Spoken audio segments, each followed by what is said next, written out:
Date with a Debut is a Words and Nerds and Breathe Art podcasts co-production recorded on a Wagnical country.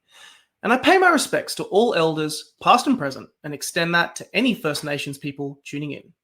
Always was, always will be, Aboriginal land. On with the show.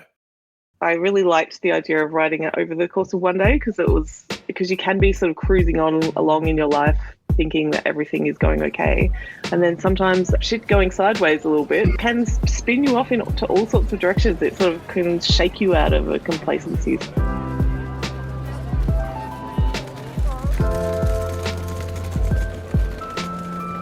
Welcome to Date with a Debut, a podcast about debut authors, their incredible books, and their journey to publication.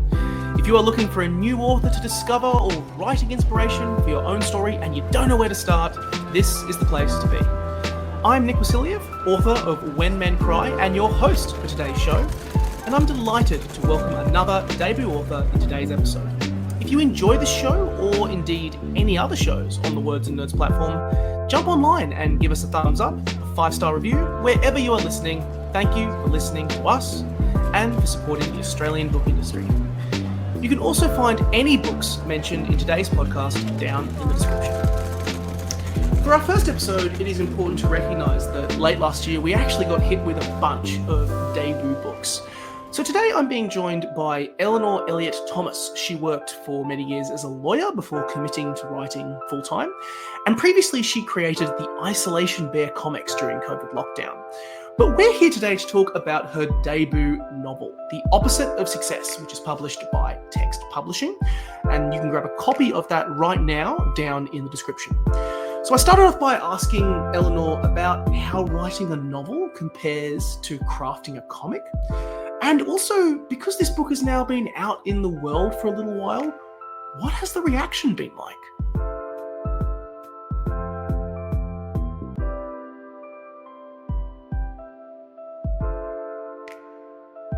Thanks so much for having me. I am coming from the lands of the Wurundjeri people of the Kulin Nation. Normally with these podcasts, I like to, start by talking about your writing journey, how you made it to publication. But I got distracted in researching this by the fact that you've done a comic beforehand. I have, yeah. First question, the Isolation Bear comics. So Yeah. How does it compare, out of curiosity, having done a book to doing a comic? Or is it all just still feel like the same process? Oh, no, it's very different. So the comic was just something that I was mainly doing during the very early stages of the COVID-19 pandemic when we were all locked down. I just kind of started it as a bit of a distraction creative project, I guess. So I was doing a little comic, like a little short comic every day for the first month or two of the pandemic. And that was, it was it's a very different process because you're using kind of the images, not just the words, to kind of express and make jokes. It's kind of gives you like different options to just writing, I guess. I found that I really enjoyed it actually. Writing I also enjoy, but I guess it's a much longer term project. So it was quite fun. I'd do the comics, I'd write them in like one day and put them on the internet, and that was it. They were gone. Whereas the book, obviously you cannot write a book in a day unless you're, I don't know, Stephen King. God, we all imagine having the ability to write a book in a single day. I love that you made the jump from doing comics during lockdown over to writing books and doing it in a full-time capacity. And we have a small benefit because normally with these podcasts, I usually am talking to an author just before the book comes out. But the benefit of you being the first episode this year is that Opposite of Success has been out for a little while. We were talking a little bit about it before we started recording, that it is a weird feeling to have a book out there in the world. And I want to poke you a little bit about it. How does it feel? Are there any funny stories about you've suddenly walked into a random bookshop in, I don't know, Japan somewhere, and all of a sudden there's your book right there? I haven't had that. Fortunately, I have not been swanning around internationally since the publication of my book just yet. But I have certainly have spotted it in bookshops all over Victoria where I've been, and it is always without exception, gives me a little thrill to see myself on the shelves, like next to these, heroes and people that I've been reading or admiring from afar for a long time. So that is definitely a very exciting experience. Yeah, I mean, it's a funny process writing a book, because there's all this build up to it. You write a book, you think, oh, maybe I'll get published, and then you get a publishing contract, and then it takes like, I don't know, a year.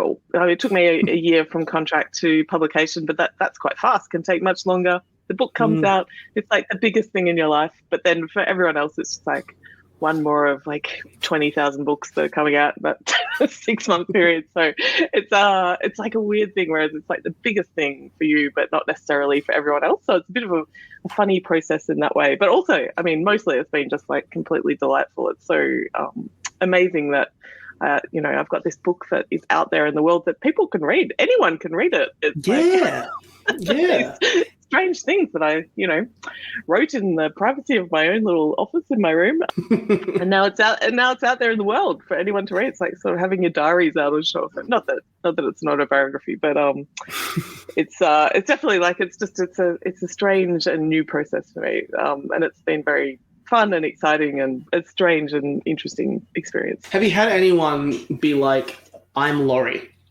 You've nailed Laurie. Like, that's me. A person who like a reader has come up to you and said, that is who I am. I feel seen. Has it made you go on, oh God?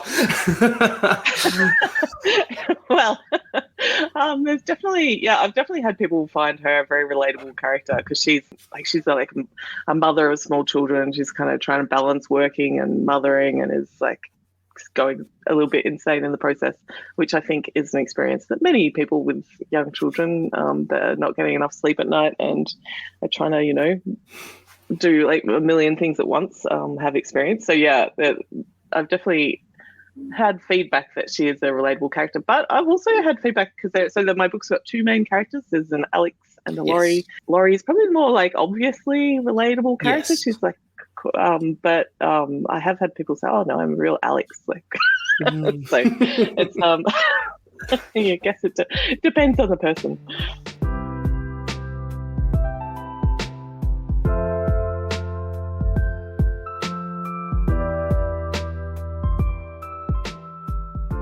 Let's dive into this book. And I always like to start when we talk about, the actual book itself, the characters, the themes, the story. I always want to hear an author's 1-minute pitch. And I know that this book's been out for a little while, so I'm assuming you've nailed it down. What is The Opposite of Success about?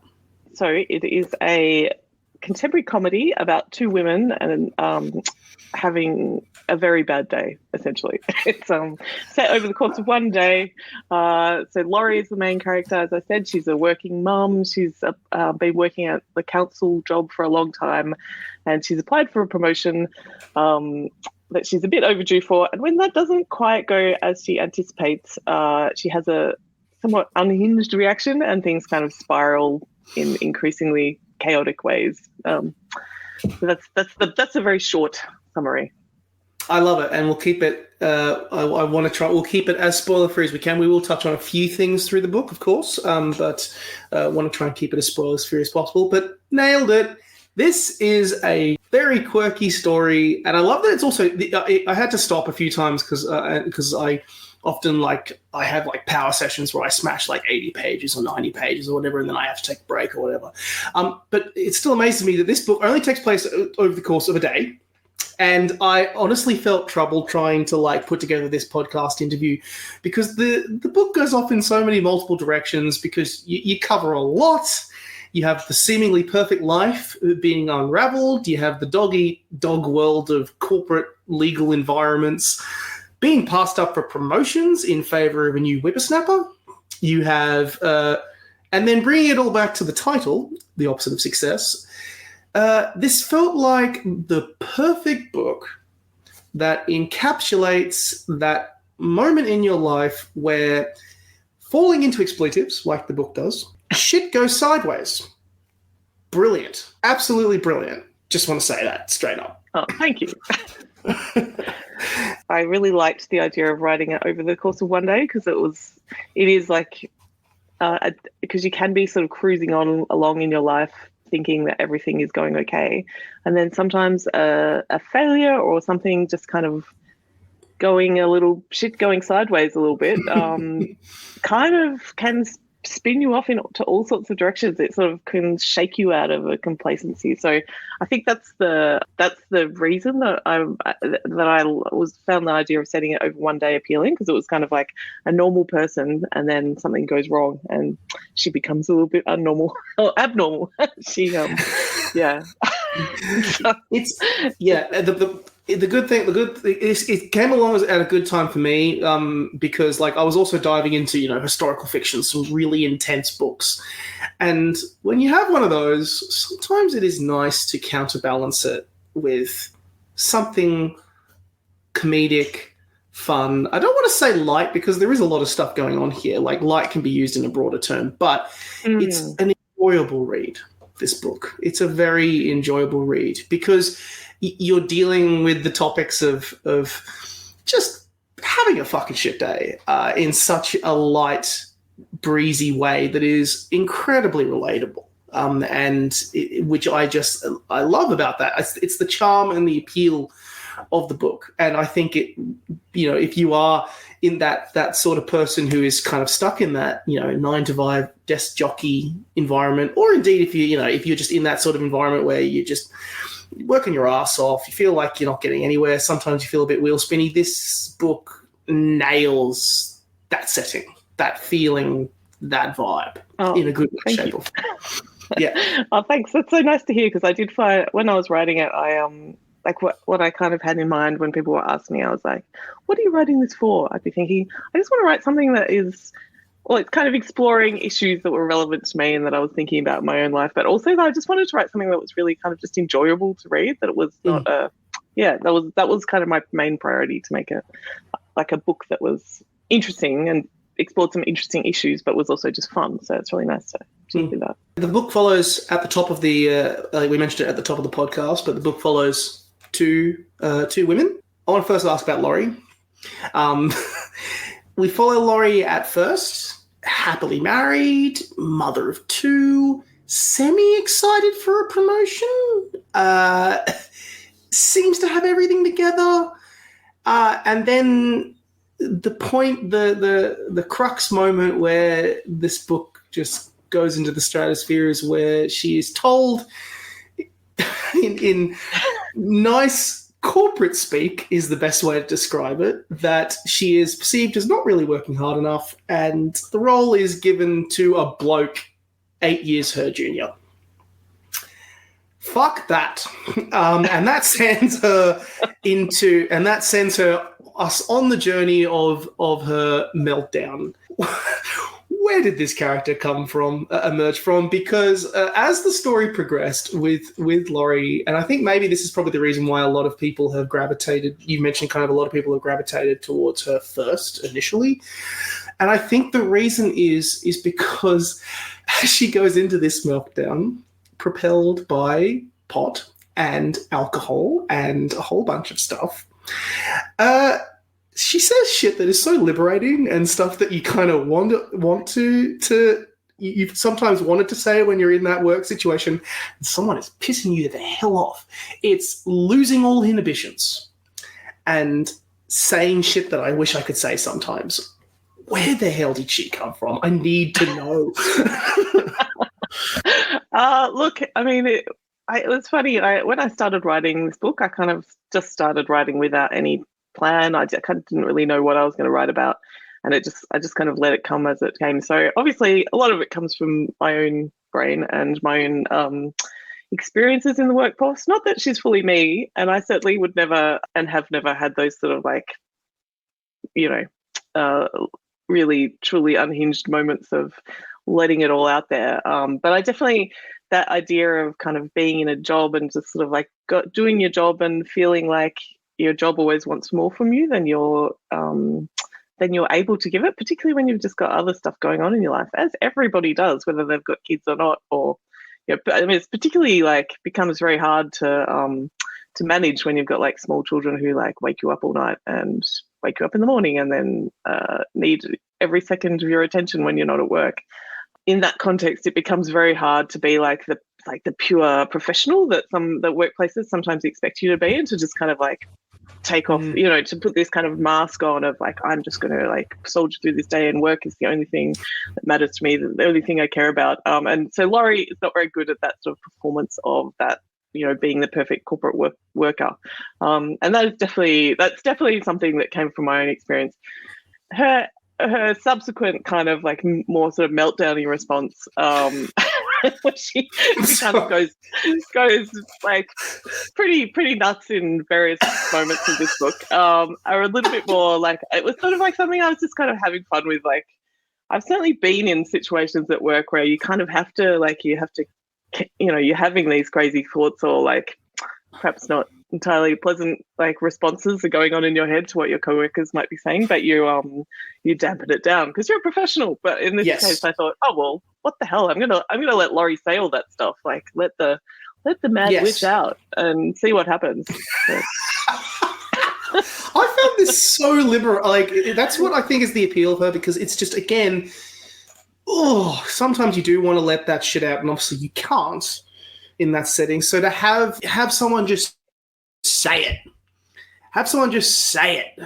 is freeing. It felt just that sense of just no filter at all, just screw it. Yeah. It can be quite a liberating feeling. Contrast that with Alex as well, who a friend of Laurie, and a struggling film documentary maker who, we won't go into more detail because then it kind of leads to events at the end of the book, which I won't get into more detail about. She's a bit more, I don't want to say like she's not as like out there, but a bit more like the field, a bit more, there's a lot to examine and unpack there in terms of what she is trying to achieve. Tell me a little bit about writing her, especially in comparison with Laurie. Yeah, well, she was a character that I wrote, when I started writing it, I started with Laurie, and then I got, I don't know, maybe 20,000 words, 30,000 words in, and then I decided, I kind of need a different perspective here as well. And I started writing Alex, and it took a while for her to take shape. When I was writing, I was kind of like figuring out as I was going what kind of person that she was. And I realized that I wanted to write a character that was that had the same sort of values as Laurie in a lot of ways, but who was just choosing to live a very different kind of life. Because yes, part of what I guess I was exploring with this book is that idea of there are so many different things that you can do with your life, and different places to put your energy in your life, and different choices you can make about what you prioritize, and how you relate to the world. Like Laurie is she wants to be liked. She's this very nice kind of character. She's funny.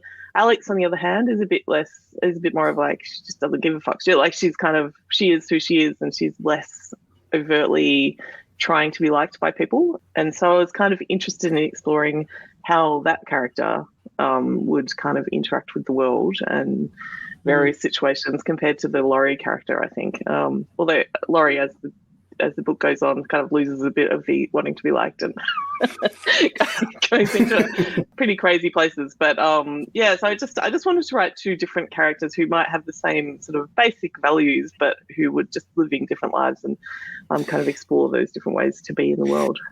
They also culminate in similar spaces as well, but also the work setting is very, very different as well for them. So I kind of found that there was a universal connection between them, because obviously, I mean, I don't want to say, I mean, Alex, technical terms are creative, being this filmmaker and all of that stuff, and she's really been struggling with putting this film together that she's been working on, and that can also that sort of environment leads to a certain personality, but you still come across the same obstacles and the same crap, and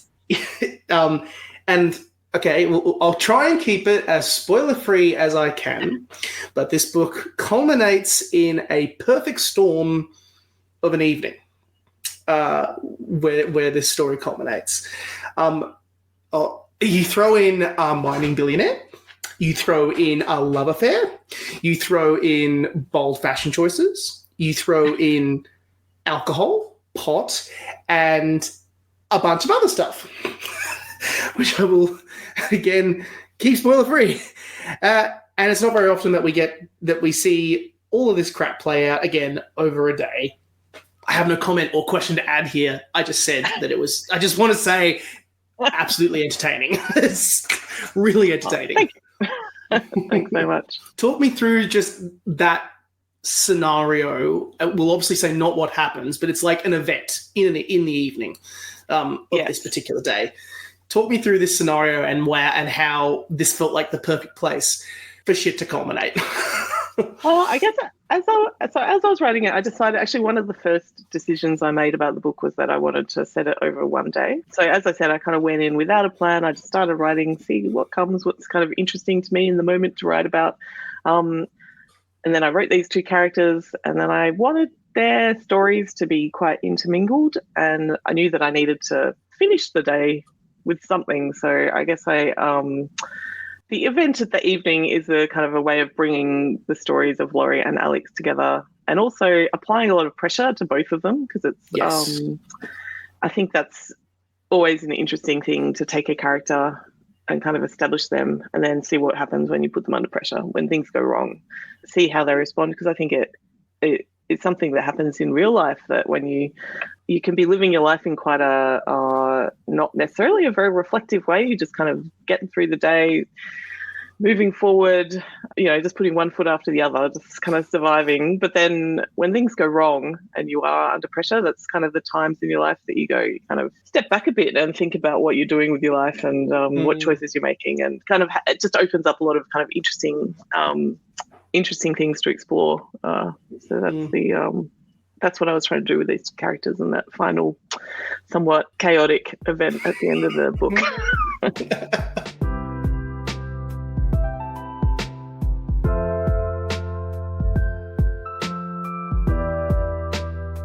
This is actually a pretty good segue, because I think the crux of it was how important failure is. Again, leading into going back onto the title, the book is about the opposite of success. It is about failure.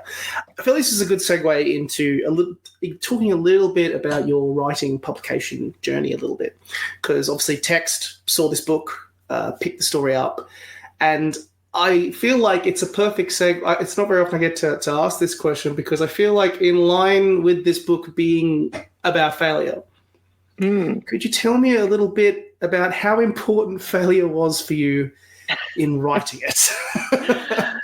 Yeah, well, that's an interesting question. I guess that like the main failure for me. So I wanted to be a writer from when I first discovered books. It was always like something that I really loved doing and felt most myself when I was doing. It's very like when I'm writing, I feel like most authentically myself, and I feel smarter than I am. And I don't know, I just really I find the whole process of it very satisfying. And if I had a choice, I would just be reading or writing books all day, every day of my life. But the main failure, I think, for me was that despite that and having this kind of knowledge about myself, I was very afraid of doing it. So I always wrote throughout my whole life, but I didn't actually write this book until I think I turned 40.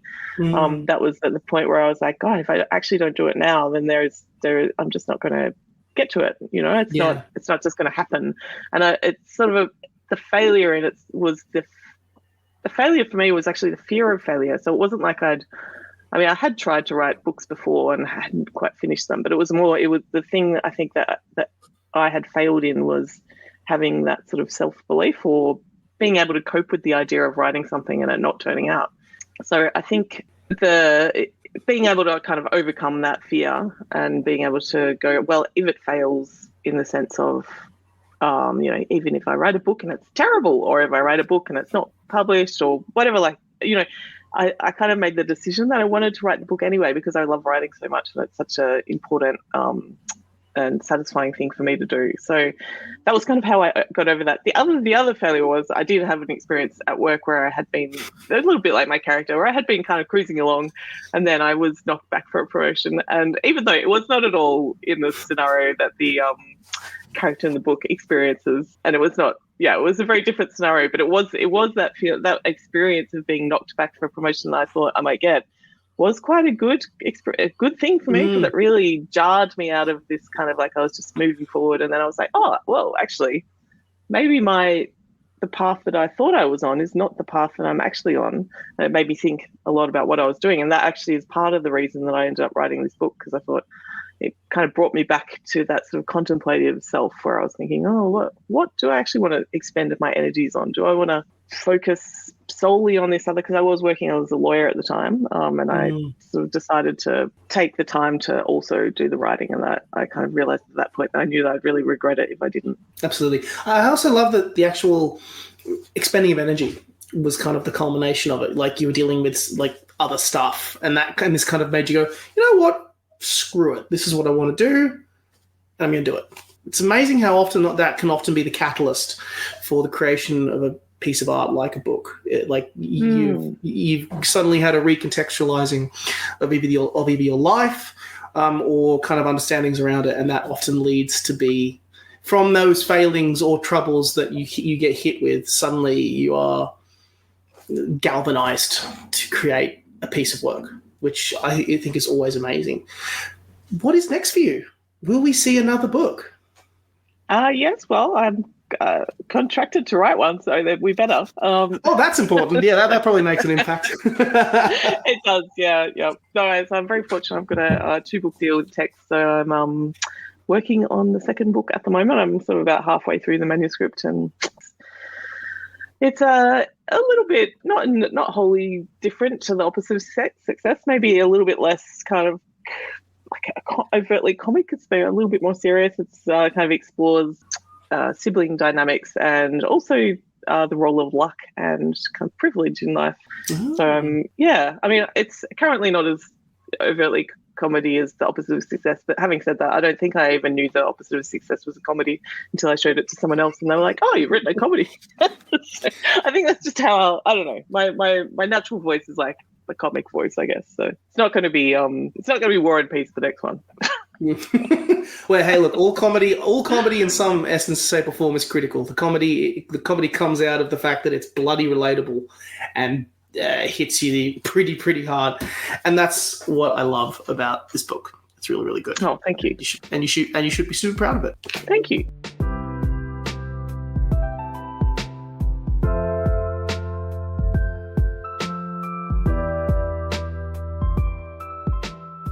We'll finish off with the last part of the podcast, which is a rapid-fire question part of the date. I'm going to hit you with a bunch of questions, and you just give me the first answer that comes to your head. But I did give you a little bit of pre-warning with the first two in terms of books and things that you've been reading and enjoying. You mentioned that you love to read. If you could do that full-time, you would. Amen to that. That is the goals of life. So I'll hit you with the first question. What is your favorite book that you have read in the last 12 months? Yeah, it's hard to choose because I've read a lot of great books in the last 12 months, but I really loved the thing that immediately sprang to mind was The Rachel Incident by Caroline O'Donoghue, which is a book about a girl working in a bookshop who develops a crush on her uni professor, but then that doesn't quite play out how you expect it to. And it's this book written with so much compassion, and I just loved the characters. I just felt like they were all old pals by the end of the book. I thought it was just the perfect reading experience. I loved it. Oh, that's so sweet. And also kind of, look, books set in bookshops. Easy. Yeah. Winner. They speak to me. They do.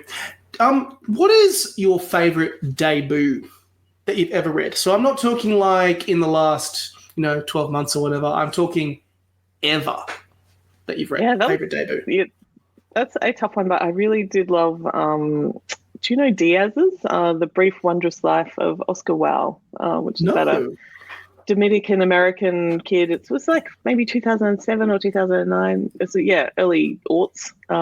Really amazing, like very imaginative and a little bit metafictional and funny and crazy and tragic and comic. It's got everything. Fantastic book. He hasn't written any more novels since then, so which is a sad business. But that one was an amazing one. Maybe because it was such a hit, he's probably taking the Harper Lee approach and waiting 50 years for the next one. I think he won like a Pulitzer Prize for it, so he was probably like, my work is done. just drops an amazing book down, collects a massive prize, dibs and leaves. What a boss. Totally. What's the shittiest moment you have ever had work-wise that you can now look back on and laugh? That is a good question. Look, I did get fired from a job once when I was working as a waiter at a cafe, and they fired me for being too clumsy. Which was a bit cutting at the time, but I'm now like, all right, okay, it's a fair call. I really was too clumsy. I reckon I still drop my phone like at least 8 times a day. I can't be trusted with any breakable object. I wasn't built for that. That's savage. I mean, like, also you just recognize, okay, that's being a waiter is not where my calling is. It really wasn't, no. Do you have a favorite word?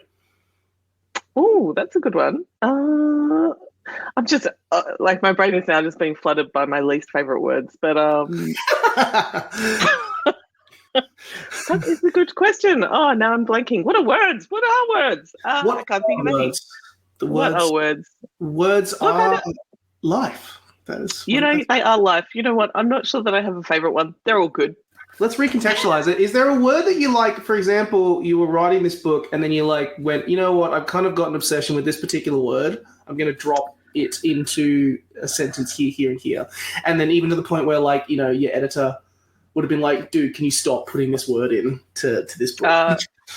It wasn't really a deliberate choice, but I did, when I was getting my copy edit, my editor was like, you use the word little and the word weird about once a page. So everything in the book was, it was a little weird. Anyway, it was a little weird that I was using those words so frequently. So those were the words that I was using in the book, but not really, I wasn't consciously choosing to use them. I think that's just how it came out. So I had to do quite a lot of editing to think about different ways to describe little and weird, or just get rid of them altogether. Thesauruses are your best friend in that regard. That's where you come in. I love a thesaurus. Yeah. Yep. Strange, bizarre. Yeah. Anyway. Underrated. Everyone says, "Oh yeah, the dictionary's cool," but no, thesauruses are where it's at. That's where it's at. Totally. That's where it's at. Booze or pot? Booze. Booze? Yeah, fair. Yeah. Fair. If you had woken up after the day that Alex and Laurie had, what would be the first thing you would do? Probably the same answer as the previous question. Booze. And then lastly, final question. You walk into a lift and your ultimate celebrity friend is in there. Who is it? Ooh, ultimate celebrity friend. Probably JVN from Queer Eye. I think he would be a very hilarious lift companion. Oh, I love Jonathan. Yeah. He's beautiful. So good. He is beautiful. Such a great heart. Beautiful. Also, do you find it funny that whenever you watch Queer Eye, that obviously the transformations are amazing. The clothes are always wow, that person looks really, really good. But the real moment is when Jonathan turns them around and they look completely that's the oh shit transformation is happening. It's the real magic. Yeah, I'm so sad Bobby's not sticking around too. It makes me sad. I know, it is disappointing. But I understand. He was doing a lot of work for, not much glory, I think. So. No, that's true. But yeah, absolutely love JDN. That's a great answer. Please, yes, please. I could honestly chat all day, but I know that you have a second book to write and a second manuscript to complete. So I will simply finish off by saying to everyone who is listening, get yourself a copy of The Opposite of Success. It is the ultimate fun comedy novel. I'll use comedy in abbreviations because you say comedy is just your writing style. It is a fantastic, awesome, relaxed read about a day that goes completely off the rail. And it's the book that you didn't realise that you needed. Eleanor, it has been so much fun. Thank you so much for joining us today. Oh, thanks so much for having me.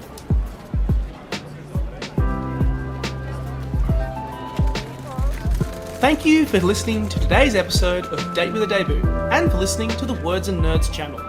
You can buy all books mentioned in today's episode down in the description box, and if you enjoyed the show or indeed any episode of Words and Nerds, drop us a review, leave us 5 stars or a thumbs up. It is hugely appreciated. Catch you soon.